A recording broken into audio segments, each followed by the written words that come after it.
Hello everyone, my name is Kanhaiya Pandey. आज की इस वीडियो में हम डिजिटल मार्केटिंग का डेमो लेक्चर देखने वाले हैं कि डिजिटल मार्केटिंग क्या होती है। सबसे पहले देखिए, आप सभी लोग जानते हैं डिजिटल मार्केटिंग को लोग ऑनलाइन मार्केटिंग भी कहते हैं। ठीक है। ऑनलाइन मार्केटिंग का मतलब क्या है कि जहाँ पे आप ऑनलाइन अपने बिजनेस को बिल्ड करते हो। ठीक है। डिजिटल मार्केटिंग, इसमें एक वर्ड आ रहा है, ये जो मार्केटिंग वर्ड है ना, ये बहुत इंपॉर्टेंट है। मार्केटिंग जहाँ भी आ जाती है, इसका मतलब कि कुछ ना कुछ बेचने या खरीदने की बात होती है। मार्केट का मतलब ये है कि जहाँ पे दो लोग अवेलेबल हैं, बायर और सेलर, जो दो पर्सन है, उनका एक मार्केट क्रिएट हो जाना और एक प्लेस का क्रिएट हो जाना जो है वो मार्केट कहलाता है। अब आप डिजिटल मार्केटिंग में आ रहे हो, उसका मतलब कि आप ऑनलाइन चीज़ों को बेचोगे। आप अगर एक सपोज डेट आपके पास एक किराना की दुकान है, लाइक किराना की मान के चलो, या आप किसी ज्वेलरी की दुकान का एग्जांपल ले लो। किराना की दुकान या ज्वेलरी की दुकान है, आप इसे ऑनलाइन बेचना चाहते हो। ऑनलाइन भी आप सोच रहे हो कि मेरी दुकान से लोग सामान ऑर्डर करें और डिलीवरी हो जाए चीज़ों को लेकर के। या ज्वेलरी की शॉप है, लोग आजकल आपने लेंसकार्ट का एग्जांपल देखा होगा। लेंसकार्ट क्या करता है कि आप उस अपनी वेबसाइट पे उसने इस तरीके का ऑफर दे दिया कि आप जो है खुद एआई बेस्ड टूल जो है अपनी आंखों से सेट कर सकते हैं चीज़ों को लेकर के कि हाँ भाई, मेरे को ये चश्मा शूट कर रहा है, मेरे को ये चश्मा शूट नहीं कर रहा। ठीक है। तो बेसिकली क्या आपको सीखना है कि लेंसकार्ट जो स्टडीज अपना रहा है, जो बोट ने अपनाई, जो मामर्थ ने अपनाई, वो चीज़ अपन को भी अपनानी है। लेकिन कैसे अपनाएंगे, क्या चीज़ें, तो ये चीज़ डिजिटल मार्केटिंग में ही सीखनी होती है। डिजिटल मार्केटिंग में क्या सीखा जाता है, क्या सीखना होता है, इसके बारे में हम बात करते हैं। आप समझ गए आप लोग कि डिजिटल मार्केटिंग क्या होती है। डिजिटल मार्केटिंग का मतलब है कि आप अपने बिजनेस को ऑनलाइन रिप्रेजेंट कर रहे हो, चाहे वो बिजनेस के फॉर्म में हो, कोई एसेट होगा या खुद का ब्रांड हो, या कोई ऐसी वैल्यूबल चीज़ है जो आप लोगों को रिप्रेजेंट करो मल्टीपल लोगों तक। लाइक ट्रेडिशनल मार्केटिंग होती है, TRADI ट्रेडिशनल की स्पेलिंग देख लेना। ट्रेडिशनल मार्केटिंग वर्सेस आपका डिजिटल मार्केटिंग आ जाता है। कौन सा बेस्ट होता है, कई बार लोगों का डाउट भी आ जाता है। देखो क्या है कि अगर आप यहाँ पे 100 लोगों तक पहुँच रहे हो, ठीक है ना, तो डिजिटल मार्केटिंग में आप 100 के लोगों तक पहुँच सकते हो ईजिली। आप 1 मिलियन लोगों तक पहुँच सकते हो ईजिली। ठीक है। आप 100 मिलियन तक लोगों तक पहुँच सकते हो ईजिली। ठीक है। आप ई कॉमर्स देखते हो, आप ई कॉमर्स में देखो कि अमेजोन है आपका, अमेजोन हो गया, मिंत्रा है, ठीक है, फ्लिपकार्ट है। ये सब क्या मार्केट प्लेस बना हुआ है। आपको केवल प्रोडक्ट डिसाइड करना है। You have to decide the product और उसको लिस्ट कर देना है अमेजोन पे, मिंत्रा पे, फ्लिपकार्ट पे, मीशो पे, जहाँ पे भी आप बेचना चाहते हो। या खुद की वेबसाइट बिल्ड कर लो वर्डप्रेस के थ्रू। ठीक है। अब तो काफ़ी ज़्यादा इजी हो गया है। अब इसके बाद क्यों ऐसा है कि अमेजोन, फ्लिपकार्ट, मिंत्रा पे, क्योंकि यहाँ पे आप सोचो ना, जिस भी कैटेगरी को आप चूज करना चाहते हो उसके रिगार्डिंग जो मार्केट प्लेस बना हुआ है इन सब पे, वो मोर देन 10 लाख यूजर्स का है मार्केट प्लेस इनके पास। 10 लाख यूजर्स पर मंथ जो है उस कैटेगरी वाइज आते हैं सर्च करने उस प्रोडक्ट को। अगर मान के चलो आप आईफोन का कवर बेच रहे हो, या जैसे झुमका होता है जो 30 रुपये 40 रुपये का झुमका है, लोग 150 रुपये 200 रुपये में बेच रहे हैं, तो उसका जो मार्केट प्लेस है 10 लाख लोग का। मतलब समझो ना कि अगर आप उसमें से 2,000 लोगों को भी पकड़ लेते हो, 3,000 लोगों को भी पकड़ लेते हो, तो you have the opportunity to to grab the quantity. You have the opportunity, OPPORTUNITY, opportunity to grab the large audience. Large audience का मतलब क्या होगा, जो 10 लाख है वो। अब 10 लाख जरूरी नहीं कि 10 लाख मिले, लेकिन अगर 5,000 भी मिल जा रहे, 500 मिल जा रहे, तो भी तो आपकी रोजी रोटी दाल रोटी चलेगी। तो इसी नाते डिजिटल मार्केटिंग सीखनी है। ट्रेडिशनल मार्केटिंग समझ में आ गया आप सभी को। डिजिटल मार्केटिंग का क्लियर है कि क्या मेन डिफरेंस है, कि बेसिकली आप यहाँ पे अगर 100 लोगों तक पहुंच रहे हैं, तो आप डिजिटल मार्केटिंग के थ्रू, एडवर्टीजमेंट के थ्रू या ऑर्गेनिक मार्केटिंग के थ्रू आप 100 के 1 मिलियन 10 मिलियन 100 मिलियन 10 मिलियन तक बड़ी इजीली पहुंच सकते हैं। ये सारी चीज़ आप शार्क टैंक पे देखोगे। परफॉर्मेंस मार्केटिंग काफ़ी तेज चल रही है आज के टाइम पे। परफॉर्मेंस मार्केटिंग का क्रेज लोगों को है कि मेरे को परफॉर्मेंस मार्केटिंग सीखनी है। लेकिन अल्टीमेटली जब तक आप चीज़ों को सीखोगे नहीं कि हाँ डिजिटल मार्केटिंग में होता क्या है, तब जाके आप परफॉर्मेंस मार्केटिंग करोगे ना। परफॉर्मेंस मार्केटिंग क्या होती है, समझो इस चीज़ को। परफॉर्मेंस मार्केटिंग होती है कि आप कैसे जो है अपनी सेल्स को जनरेट करते हो। How to generate your sales through paid ads. अब पेड एड कौन सी हो गई, आपका गूगल हो गया, Google ads, GWGLE, Google ads हो गया। ठीक है। आपका मेटा ऐड होता है, लिंक्डइन पे आप काम कर रहे हो अगर। ठीक है। कई सारे प्लेटफॉर्म्स हैं। आप अपनी खुद की वेबसाइट का प्रमोशन करना चाहते हो, या आपको लगता है कि नहीं भाई, मेरी जो वेबसाइट है मैं उस पर ऑर्गेनिकली ना ला करके, कई लोग होते हैं, कोई बिजनेसमैन होता है वो चाहता है कि नहीं भाई मैं तुरंत अपना माल बेचना चाहता हूँ, अपने प्रोडक्ट को जो है सेल करना चाहता हूँ। तो उसके रिगार्डिंग परफॉर्मेंस मार्केटर की नीड होती है। जो सबसे बड़ा आज के टाइम पे यूथ का, या एज अ बिजनेसमैन या कोई भी स्टार्टअप कर रहे हैं ना, उसको सेल्स तुरंत चाहिए। अगर आप उसे सेल्स जनरेट करा के नहीं दे सकते हो, ठीक है ना, if you can't generate sales, तो वो आपको पैसा देगा ही नहीं। किस बात का पैसा देगा? अगर आप उसे 1 लाख रुपए की सेल जनरेट नहीं कराओगे तो फिर आप 10,000 रुपये की सैलरी कैसे देगा? आप समझो इस चीज़ को। ये जो रिस्क रिवॉर्ड रेशियो, अगर कोई 1 लाख रुपये आपसे कमा रहा है तभी जाके वो 10,000 रुपये आपको देगा। अगर कोई 20 लाख रुपये कमाएगा तब जाके आपको 20,000, 25,000 रुपये, 30,000 रुपये की सैलरी वो देगा, ठीक है ना? ऐसे ही पैसे नहीं बनेगा। तो आपको ये समझ में आ गया कि हाँ, ये परफॉर्मेंस मार्केटिंग क्या होती है कि जो भी आप सेल जो जनरेट करोगे वो पेड ऐड के थ्रू जनरेट करोगे। गूगल ऐड, मेटा ऐड, ये अपने आप में बहुत बड़ा कॉन्सेप्ट है। हम आगे आने वाली वीडियोस में देखेंगे गूगल ऐड को कैसे लगाया जाता है, सेटअप किया जाता है, कैंपेन क्या होते हैं, ऐड कॉपीज़ क्या होती हैं, और कैसे आप जो है अगर आप कोई ट्रेडिंग से रिलेटेड भी चीज़ें प्रमोट करो तो बिना क्रॉलर की जाने हुए आप कैसे प्रमोट कर सकते हो, आईडी आपकी सस्पेंशन ना हो, किस तरीके से हो सकती हैं चीज़ें, मेटा ऐड को कैसे इजीली रन कराया जा सकता है, डेटा मैनेजर क्या होती है, सारी चीज़ें जो है हम लोग इस लेक्चर्स में आगे आने वाले में कवर करेंगे वन बाय वन करके। तो आज का जो मेन मेरा जो मोटिव था आपको डिजिटल मार्केटिंग के प्रोस और कॉन्स के बारे में बताना है। अब इसमें सबसे पहले क्या होता है डिजिटल मार्केटिंग में, आप सबसे पहले जानते हो इंट्रोडक्शन टू डिजिटल मार्केटिंग। आप सबसे पहले सीखोगे क्या? इंट्रोडक्शन की डिजिटल मार्केटिंग क्या, जो हमने इस लेक्चर में ऑलमोस्ट कवर कर दिया है। अगर कोई आपका डाउट होगा तो भी आप मेरे को कमेंट सेक्शन में पूछ सकते हो, ठीक है ना? इंट्रोडक्शन के बाद आता है कि कंटेंट राइटिंग क्या होती है, ठीक है ना? कंटेंट मार्केटिंग क्या होती है? कंटेंट मार्केटिंग का मतलब क्या है कि जो हम आप बात कर रहे हैं जिस भी लहजे में, स्क्रिप्ट कैसे लिखते हैं, हाउ टू राइट स्क्रिप्ट, ठीक है ना? हाउ टू राइट स्क्रिप्ट, ये सबसे इंपॉर्टेंट चीज़ है आज के टाइम पे कि लोगों को स्क्रिप्ट राइटिंग नहीं आती है। आजकल सबसे जो बड़ा क्रेज चल रहा है, देखो चाहे बॉलीवुड उठा लो चाहे हॉलीवुड, देखो जिसकी कहानी चल रही है, जिसकी स्क्रिप्टिंग अच्छी है उसी की मूवी चलेगी, नहीं तो फिर फ्लॉप के ज़्यादा चांस है। तो कंटेंट मार्केटिंग कैसे करते हैं? कंटेंट मार्केटिंग में क्या क्या चीज़ें होती हैं कि देखो दो चीज़ होती है कंटेंट मार्केटिंग में। पहला तो होता है कंटेंट मार्केटिंग का बेसिक स्ट्रक्चर कि कंटेंट मार्केटिंग क्या है, थियोरेटिकल पार्ट, ठीक है। उसके बाद जो सेकंड वन आता है वो है कंटेंट क्रिएशन। कंटेंट क्रिएशन कैसे होता है? सबसे पहले तो आप इसमें सीखते हो कैनवा को, कि कैनवा डिज़ाइनिंग क्या होती है। आप पिक्टो आर्ट कई सारे जो एआई बेस्ड टूल्स है उसको सीखोगे कैनवा कैनवा के थ्रू कह लो, चैट जीपीटी है या जेमिनी है, ये सब तो खैर काफ़ी पॉपुलर हो चुके हैं। लेकिन कैनवा जो एक बेसिक टूल है, आपका पिक्सआर्ट हो गया, पिक्सआर्ट को कैसे डिज़ाइन करते हैं, और इन सबसे भी बेसिक कॉन्सेप्ट जो आता है वो पिक्सल्स का आता है कि पिक्सल को कैसे सेटअप किया जाए, ग्राफिक डिजाइनिंग कैसे होती है, ये सबसे मोस्ट इंपॉर्टेंट होता है कंटेंट क्रिएशन में। अगर आपको ये आता है तो आपका 50% जॉब डन है, ठीक है। अब नेक्स्ट चीज़ आती है कि कंटेंट क्रिएशन में कि उसके बाद वीडियो एडिटिंग कैसे करनी है। वीडियो एडिटिंग क्या होती है कि आप किसी भी चीज़ को रिप्रेजेंट कर रहे हो, उसको किसी वीडियो के फॉर्मेट में अगर करने जा रहे हो तो उसकी एडिटिंग आपको हो। एडिटिंग में सबसे जो बड़ा आता है बज़। बज़ आपने सुना होगा कि किसी भी चीज़ में, जैसे आजकल आजकल का देखो ट्रेंड चल रहा है कि लोग अपने वीडियोस में शार्क टैंक की 4 सेकंड 5 सेकंड की क्लिप लगा दे रहे हैं। क्यों लगा दे रहे हैं? क्योंकि उससे बज़ मिल रहा है, उससे ज़्यादा अट्रैक्शन मिल रहा है, इंगेजमेंट रेट ज़्यादा उससे बढ़ जा रहा है कि लोग उससे आप देखोगे कि जो वायरल कंटेंट होता है, मीम कंटेंट होते हैं, उसके लोग बस क्रिएट कर देते हैं। बस का मतलब है कि 3 से 4 सेकंड का कैची आई कैची चीज़ें हो जाना कि जिससे ऑडियंस रुक जाए। यूट्यूब का एल्गोरिदम कहो चाहे मेटा का ही जो एल्गोरिदम है वो यही है कि अगर स्टार्टिंग में बंदा 3 सेकंड 4 सेकंड अगर आपका अटेंशन ग्रैब कर लेता है स्टार्टिंग के 3 सेकंड टू 5 सेकंड का अगर ऑडियंस रिटेंशन होता है तो आपकी वीडियोस पे व्यूज़ जो है अच्छे आते हैं। वीडियो पे व्यूज़ आने का मतलब क्या है कि ऑडियंस रिटेंशन अच्छा जाता है। तो सबसे जो इंपॉर्टेंट चीज़ होती है कि कंटेंट क्रिएशन में आपको तो सबसे पहले डिज़ाइनिंग करनी आनी चाहिए। वो चाहे आप कैनवा के थ्रू करो, पिक्सआर्ट के थ्रू करो, पिक्सल लैब के थ्रू करो, फोटोशॉप के थ्रू करो, या एडोप का कोई सॉफ्टवेयर उठा लो उसके थ्रू करो। लेकिन जो सबसे मेन कॉन्सेप्ट आता है, जो मदर कॉन्सेप्ट है, पिक्सल की नॉलेज आपको होना इंपॉर्टेंट है।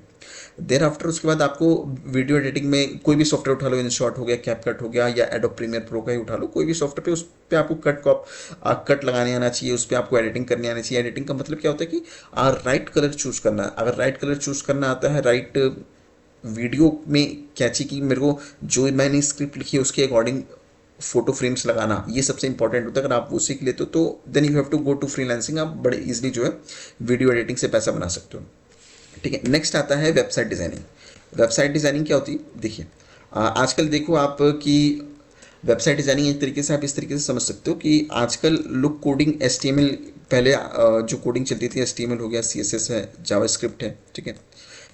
ये सब क्या थे? ये सब जावास्क्रिप्ट एक प्रोग्रामिंग लैंग्वेज थी, डायनेमिक प्रोग्रामिंग लैंग्वेज है। लोग आज भी इसे प्रेफर करते हैं। जब आप गूगल टैग मैनेजर पढ़ोगे, गूगल सर्च कंसोल पढ़ते हो या गूगल एनालिटिक्स पढ़ते हो तो वहाँ पे जावास्क्रिप्ट का रूल आता है। But as a digital marketer आपको इन सबको पढ़ने की नीड नहीं है। क्यों? क्योंकि आप जो है मार्केटिंग टीम में जाने वाले, तो आपके लिए एक कॉन्टेंट मैनेजमेंट सिस्टम का डिज़ाइन हुआ पड़ा है। Content management system, MANAGEMENT, management system इसे कहते हैं, ठीक है। जो कंटेंट मैनेजमेंट सिस्टम है, लाइक जो आप सैमसंग की वेबसाइट देखते हो, SAMSUNG, सैमसंग की वेबसाइट देख लो आप, सोनी की वेबसाइट देख लो, ये सब क्या है, कंटेंट मैनेजमेंट सिस्टम या CMS सॉफ्टवेयर के थ्रू बनाई गई है। CMS सॉफ्टवेयर एक थर्ड पार्टी सॉफ्टवेयर कह लो या ड्रैग एंड ड्रॉप की फीचर्स देता है, जिससे आप अपनी वेबसाइट को drag and drop without coding, जो है आप अपनी वेबसाइट को क्रिएट कर सकते हो। Without coding create your website, ठीक है। ये सबसे इंपॉर्टेंट चीज़ है। अब क्या है कि आपने वर्डप्रेस का नाम सुना होगा, वर्डप्रेस, ठीक है। आपने शॉपिफाई का नाम सुना होगा, ई कॉमर्स के लिए काफ़ी ज़्यादा ये चल रही है, शॉपिफाई बहुत इंपॉर्टेंट है। उसके बाद आपने सुना होगा कि विक्स भी चलता है आजकल के टाइम पे। ब्लॉग स्पॉट है, ब्लॉग स्पॉट जिसको ब्लॉगिंग का शौक होता है वो ज़्यादातर ब्लॉग स्पॉट ही प्रेफर करता है, क्योंकि ज़्यादा ईजी है, ज़्यादा इसमें तामझाम करने की ज़रूरत नहीं है। और आप दो चार और भी वेबसाइट्स के नाम है, मैं आपको टेलीग्राम पे दिखा दूंगा चीज़ों को लेकर के। लेकिन जो सबसे मोस्ट इंपॉर्टेंट जो चल रहा है आज के टाइम पे, ये वर्डप्रेस है और शॉपिफाई है। अगर आप इन दोनों को सीख लेते हो, इस पर कमांड कर लेते हो ना, तो आप बड़ी इजीली, बहुत ही डायनेमिक वेबसाइट्स बना सकते हो विदाउट कोडिंग ना। डायनेमिक वेबसाइट आप क्रिएट कर लोगे, लाइक इसमें आप पेमेंट गेटवे भी लगा सकते हो, आप ऐड टू कार्ट का भी ऑप्शन लगा सकते हो। कई लोग पूछते हैं मेरे से कि सर शॉपिफाई और वर्डप्रेस में कौन सा ई कॉमर्स के लिए बेस्ट है। तो देखो, दोनों की प्लगइन्स अपने अपने में बहुत कमाल के हैं, लेकिन अगर रेट के हिसाब से देखो तो वो कॉमर्स एक प्लगइन आता है, ठीक है, वर्डप्रेस में। काफ़ी लोगों को ये पता नहीं होगा कि वो कॉमर्स का जो प्लगइन है आपको ऐड टू कार्ट करने की सुविधाएं देता है, पेमेंट गेटवे लगाने की सुविधा देता है, बहुत कुछ ट्रैक करने की भी सुविधा देता है वो कॉमर्स प्लगइन। इसको बस आपको करना आना चाहिए कि किस तरीके से आप इसको सेटल करते हो। सबसे बेस्ट जो है वर्डप्रेस ही पड़ जाएगा आपको, अगर आप ई कॉमर्स के लिए भी वेबसाइट बनाने की कोशिश कर रहे हो। क्योंकि शॉपिफाई एक टाइम पे बहुत ही महंगी चीज़ आ जाती है। महंगी इसलिए कि 3 महीने ये फ्री दे रहा है, मान के चलो कुछ भी पैसा नहीं ले रहा, लेकिन 3 महीने के बाद जो ये पैसा ले रहा है, 4000 5000 रुपीज़ आपसे चार्ज कर रहा है। तो डेट इज़ कि अगर आप एज अ स्टार्टिंग में एज आप अपना स्टार्टअप स्टार्ट कर रहे हो, या आपने भी अपना बिजनेस ऑनलाइन लिख रहा है, तो WordPress you have to prefer, ठीक है। ये चीज़ होगी कि वेबसाइट आती है। वेबसाइट की बात आती है कि वेबसाइट का एसईओ करना। अब सर्च इंजन ऑप्टिमाइजेशन क्या होता है? देखो क्या है कि कोई भी चीज़ गूगल पे अगर कोई सर्च कर रहा है, बिंग पे कोई सर्च कर रहा है, तो आपके सर्च रिजल्ट पे आनी चाहिए, SEARCH, सर्च रिजल्ट पेज। इसे सर्च रिजल्ट पेज यानी कि SERP भी कहते हैं, सर इसका शॉर्ट फॉर्म है। सर पे आपका जब कोई भी वेबसाइट हो गया, कोई भी आप रैंकिंग करवाते हो, तो that will gain a huge organic traffic, ठीक है। ऑर्गेनिक ट्रैफिक मीन्स क्या हो गया कि लोग माउथ टू एडवर्टाइजमेंट के थ्रू खुद सर्च करके क्वेरी बेस्ड और QUERY, query based organic search के थ्रू जो है आपके पास आ रहे हैं। तो ये ज़्यादा जो ऑडियंस होगी वो ट्रस्टेड होगी। ऐसा कहा जाता है कि अगर आपके पास यूट्यूब पे अगर 100 सब्सक्राइबर है तो भी आप पैसा बना सकते हो, 1000 सब्सक्राइबर है तो भी पैसा बना सकते हो। बस जिस कैटेगरी से, जिस नीश से आपकी जो वीडियो जो आप डालते हो, उस कैटेगरी के लोग आपके पास होने चाहिए। अगर वैसे लोग हैं तो आप बहुत ही अच्छा गेन कर लोगे, ये डेफिनेटली बात है। तो आपके पास कोई वेबसाइट बना रहे हो, कोई यूट्यूब पे चैनल ग्रो कर रहे हो, कुछ इंस्टा पे करो, तो एसईओ के पार्ट के बिना आप कुछ नहीं कर सकते। क्योंकि आप कितना भी पैसा ऐड में खर्च कर लो, जब तक लोग ऑर्गेनिकली नहीं जानेंगे, माउथ टू एडवर्टीजमेंट नहीं होगी। देखो दोनों चीज़ होना बेहद ही ज़रूरी है, ऑर्गेनिक भी और पेड भी। अगर दोनों तरफ से ऑडियंस आपको अप्रोच करेगी, लोग आपको देखेंगे, तो ये होगा पैसा जल्दी बनेगा और ज़्यादा चांसेस रहेंगे ट्रेंडिंग में आने के, ठीक है। तो एसईओ समझ लिया आपने कि एसईओ कैसे करते हैं। एसईओ में भी दो तीन चीज़ें होती हैं। एसईओ का पार्ट होता है एक ऑन पेज एसईओ होता है, ठीक है, ऑन पेज एसईओ, इसको हम देखेंगे। ऑफ पेज एसईओ होता है। एक टेक्निकल एसईओ भी हम लोग करते हैं। टेक्निकल एसईओ में क्या होता है कि इसमें आपको कोडिंग से रिगार्डिंग कुछ HTML CSS के बारे में समझाया जाता है कि किस तरीके से आप अपने जो है वेबसाइट को, क्रॉलर को एकदम आइडेंटिफाई करवा सकते हो कि हाँ भाई ये मेरी वेबसाइट इसके रिगार्डिंग है। अगर मेरी ई कॉमर्स की वेबसाइट है तो मैं इस चीज़ की कैटेगरी के हिसाब से काम करता हूँ। तो इससे क्या कि वेबसाइट रैंकिंग में ये टेक्निकल एसईओ का जो पार्ट है सबसे इंपॉर्टेंट है कि जब भी आपको वेबसाइट रैंकिंग करानी होती है ना, तो ये आपको बहुत ही हेल्प करती है, ठीक है। नेक्स्ट पार्ट आता है, आपने अगर एसईओ पढ़ लिया, एसईओ के बाद आता है कि आप पेड ऐड पढ़ते हो। पेड एड्स को लगाना, पेड सेट पेड्स ऐड नहीं, पेड ऐड ही कहो, पेड एड्स। जैसे कि गूगल हो गया, गूगल एड्स हैं, मेटा एड्स हैं, ठीक है, लिंक्डइन की एड्स हो गई, कई सारी एड्स हो गई जो आप पढ़ते हो कि कैसे इसको लगाया जाता है। आप अमेजोन पे भी आप ऐड चलाना जानते हो। अगर आपको गूगल ऐड आती है, मेटा ऐड की भी बेसिक कॉन्सेप्ट पता है, तो आप बड़े इजीली ई कॉमर्स की जो वेबसाइट्स है, लाइक अमेजोन है, फ्लिपकार्ट है, मिंत्रा है, इन सब का अपना टर्मिनल होता है ऐड चलाने का। ये लोग गूगल ऐड के भरोसे काम नहीं करते। जब आप देखोगे कि कोई भी क्वेरी सर्च करते हो आप, अगर मान के चलो कि कैंपस शूज लिख रहे हो अंडर 5 के, तो वहाँ पे स्पॉन्सर्ड ऐड करके अमेजोन पे आ जाएगा, आपका मिंत्रा पे आ जाएगा, फ्लिपकार्ट पे आ जाएगा। तो वो एक स्पॉन्सर्ड ऐड करके जो चीज़ आती है वो डिस्प्ले ऐड के थ्रू जो आपका अमेजोन प्रोवाइड करता है। अमेजोन का भी डैशबोर्ड अलग से होता है जहाँ पे आप जो एडवर्टीजमेंट लगाते हो, आप अमेजोन को पैसा पेमेंट करते हो, गूगल से उसका कोई लेना देना वगैरह नहीं होता। अमेजॉन में अलग एसईओ होता है, कॉन्सेप्ट सबके सेम है। गूगल ऐड जो आप सीखोगे वही चीज़ आप इंप्लीमेंट कर सकते हो ई कॉमर्स के एडवर्टीजमेंट में भी, लेकिन वो चीज़ हम वन बाई वन करके देखेंगे, ठीक है। चीज़ें लंबी है बट वन बाय वन करके चीज़ों को देखा जाएगा, ठीक है। पेड एड्स भी आप चला सकते हो। नेक्स्ट वन, जब आप इतना आप कर लेते हो ना, तो इसके बाद आता है प्रैक्टिकल चीज़ें करना। इतना जब आप कर लो तो you have to do practical चीज़ें। प्रैक्टिकल में क्या क्या चीज़ें होती हैं, लाइक आपको आना चाहिए कि लीड जनरेशन कैसे करोगे आप। लीड जनरेशन बहुत ही इंपॉर्टेंट चीज़ है। वेबसाइट भी 3-4 तरीके की होती है। लैंडिंग पेज बनाना हम लोग सीखते हैं, लैंडिंग पेज के बाद आप ई कॉमर्स की वेबसाइट बिल्ड करना सीखोगे। आप टाइप्स ऑफ वेबसाइट सीखोगे कि हाँ भाई मैं सिंगल पेज की वेबसाइट बना रहा हूँ, मैं मल्टीपल पेजेस की वेबसाइट बना रहा हूँ, डिफरेंट डोमेन्स की वेबसाइट बनाना जब आप सीखते हो, तो वहाँ पे जब आप लीड जनरेशन का कोई कैंपेन चलाओगे या कुछ फनल सेल फनल चलाते हो, तो लीड जनरेशन बेसिकली क्या है कि किसी यूज़र का डेटा आपको कैसे ग्रैब करना है और कैसे जो है आप जो CTC है, कॉस्ट टू कॉस्ट है, या CPC, कॉस्ट पर क्लिक का जो पैसा है वो बहुत ही नॉमिनल आप चलाओगे, ठीक है। और ये सारी चीज़ें प्रैक्टिकल आपको आएंगी जब आप ये सारे कॉन्सेप्ट को आप पढ़े रहोगे, ठीक है ना। आपको ये सारे कॉन्सेप्ट आपके क्लियर होंगे तो आप बहुत ईजिली कर सकते हो, ठीक है। लीड जनरेशन हो गया आपका, फॉर्म सबमिशन कई सारी चीज़ें होती हैं। फॉर्म सबमिशन में भी मान के चलो किसी को एडमिशन लेना है, उसकी कोई क्वेरी है, बेसिकली ये लीड जनरेशन का ही पार्ट आ जाता है, ठीक है। देन आफ्टर हम बढ़ते हैं कि इसका स्कोप क्या है। मतलब अगर कोई चीज़ छूट रही होगी तो आप मेरे से कमेंट सेक्शन में पूछ सकते हो, बट इतना ही मोटी मोटा इसी को समझना है। अब इसी के रिगार्डिंग कई रूट्स बन जाते हैं, जैसे गूगल ऐड है, तो गूगल ऐड बहुत ही वास्ट टॉपिक है, इसको कम से कम 1 से 1.5 महीना लग जाता है केवल कंप्लीट करने में ही।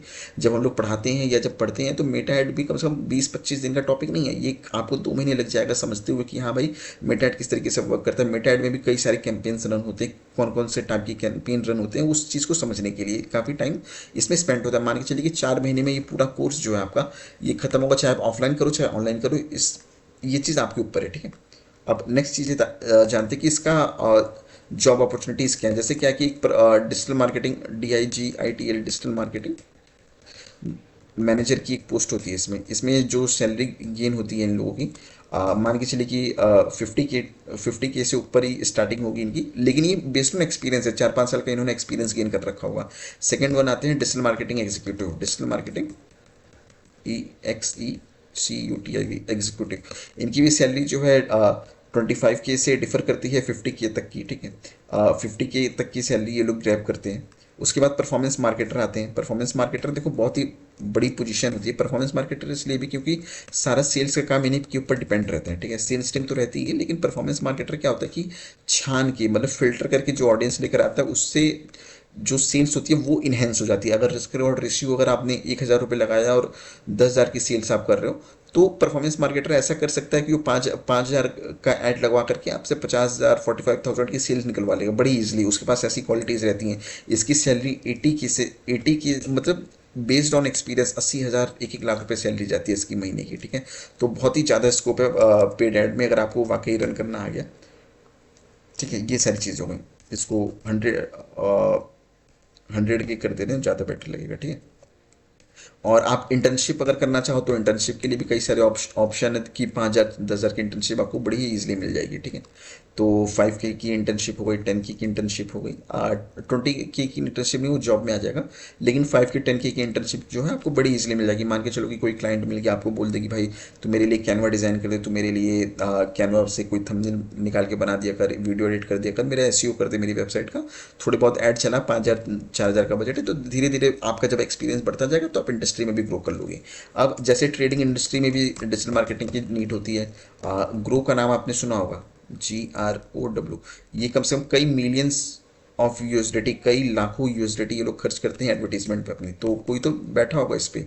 अब जब हम गूगल ऐड पढ़ेंगे तो उसमें गूगल ऐड ट्रांसपेरेंसी की एक वेबसाइट है, वहाँ पे आप देखोगे कि कितना करोड़ों रुपया, कितना अरबों रुपया जो है गवर्नमेंट खर्च करती है एडवर्टीजमेंट पे। बीजेपी की गवर्नमेंट हो गई, इंडियन नेशनल कांग्रेस हो गया, या समाजवादी की पार्टी, इतना पैसा, इतने वास्ट में पैसा खर्च होता है किस में, एडवर्टीजमेंट में, ठीक है ना। तो कोई तो बैठा होगा बंदा ना जो कर रहा होगा, तो उसी को तो डिजिटल मार्केटिंग एग्जीक्यूटिव या दुनिया भर की जो पोजीशंस निकलती हैं, एग्जीक्यूटिव, मैनेजर, अपर मैनेजमेंट का जो भी पोजीशन निकलता है डिजिटल मार्केटिंग में, ये सारी चीज़ें कोई तो बंदा बैठ के कर रहा होता है ना। तो that was the part of सब कुछ आपका डिजिटल मार्केटिंग में ये कवर कर देता है, ठीक है। तो आपके पास बस एक्सपीरियंस होना चाहिए, आपको टूल्स पे काम करना आना चाहिए। अब जैसे SEO का टूल है, SEO के टूल में आपसे लोग पूछते हैं कि आपने किस पे काम किया, तो यू हैव द ऑप्शन कि आप कह सकते हो कि सर गूगल कीवर्ड प्लानर होता है मेरा, ऑर्गेनिकली सर्च करने के लिए, ट्रैफिक को जनरेट सीखने के लिए कहाँ से कितनी ऑडियंस आ रही है गूगल कीवर्ड प्लानर इसका नाम है, ठीक है। नेक्स्ट वन आता है आपका सेमरस हो गया। सेमरस बहुत ही इसकी जो कॉस्टिंग है मंथली, जो कीवर्ड एनालिसिस की, कीवर्ड रिसर्च की, ये मान के चलो 200 250 डॉलर के अप्रॉक्स जाती है इसकी कीवर्ड की रिसर्च की एनालिसिस। ASHREF करके टूल आता है। कई सारे ये सब पेड टूल्स भी है, फ्री ऑफ कॉस्ट भी है, लेकिन इन सब से जो आपको सीखना है वो है कि आपको रैंकिंग, सबसे जो इंपॉर्टेंट चीज़ आती है कि अगर आप अपनी चीज़ों को रैंक करवाना जान गए तो यू हैव कि आप आगे बढ़ जाओगे। और अगर आपको रैंकिंग कराना नहीं है किसी भी चीज़ को, अगर आप वेबसाइट पे रैंकिंग नहीं करा सकते हैं, यूट्यूब या जो भी आप चीज़ पोस्ट कर रहे हो, तो वो जो ट्रेंडिंग में है, that was the most important thing जो कि आपको सीखनी है। इस कोर्स में सीखिए, इस ट्यूटोरियल में सीखिए, किसी की भी वीडियोस देखिए, बस देखिए सीखिए चीज़ों को लेकर के जो आपको लाइफ टाइम काम आएगी। तो अभी के लिए फिलहाल इतना ही। कोई भी डाउट होगा मेरे को कमेंट सेक्शन में पूछ सकते हैं। बाकी के लिए थैंक यू। और नेक्स्ट वीडियो से हम जो है कोशिश करेंगे कि पेड ऐड ही स्टार्ट कर दें। पेड ऐड परफॉर्मेंस मार्केटिंग के कॉन्सेप्ट को स्टार्ट कर देंगे तो ज़्यादा बेटर ये है कि आप पेड ऐड करें, उसके बाद से फिर SEO वगैरह का पार्ट जो बचेगा वो हम कवर करते चलेंगे, ठीक है। तो थैंक यू।